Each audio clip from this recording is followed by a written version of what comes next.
if we have 4,500 security vendors out there that are writing security tools to try to stop these bad actors, but the bad actors are growing faster than the security tools, it can't just be that they're smarter than us. That can't be the only thing. And as you dig back into that, that was really the foundational concepts and thinking that led into becoming what White Dog is today. We got really frustrated with the ecosystem, and we got frustrated with empty promises that all you need is this one tool or this one company, and we've got you covered from a security perspective. And I've been using the Swiss Army analogy for 25 years now. It started when we created the first MSP in the country. We were talking about, you can find somebody who does everything, but it's usually a Swiss Army knife, and they're really good knife, but you don't want to open the bottle of wine with that corkscrew. And that's kind of the scenario we've gotten into with these roll-ups and acquisitions, where we may have a company who has a phenomenal EDR solution, but they go acquire 6 or 7 other companies to do CNAP, for example, or network telemetry, or logging, or you pick a category, and they're trying to pull those things together to have a unified security system. But those other tools aren't the best in class. It's not the best log collector. It's not the best CNAP. It's not the...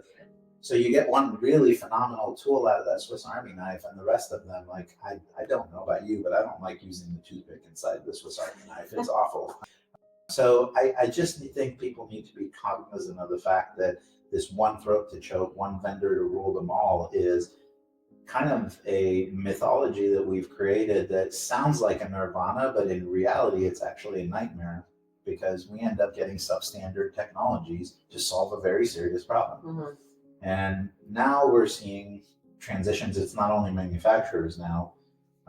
We saw over the last decade, PSA providers realize that they have to have now an endpoint visibility. So they added RMM. They started acquiring RMMs to integrate into the PSA.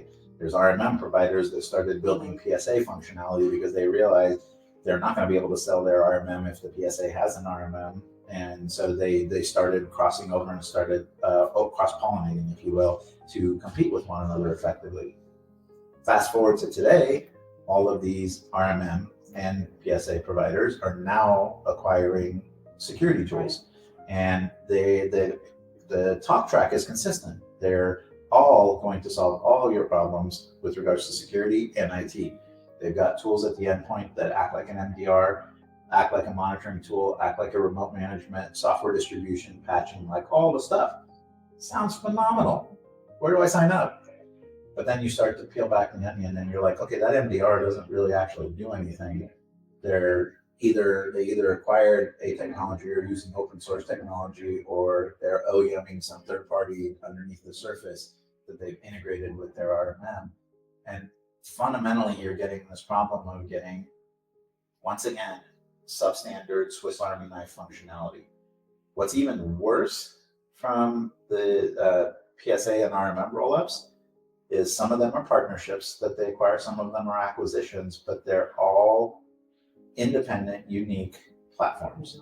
They're not integrated to one another. They're not a single ecosystem that is tightly interoperated. At least the manufacturers that are acquiring are trying to integrate like crazy. Right. They don't do a phenomenal job either, but the PSAs and the RMMs are not. They do very light integrations, pass data back and forth, allow you to jump from one console to the other, but you still have 30 consoles to manage, not one.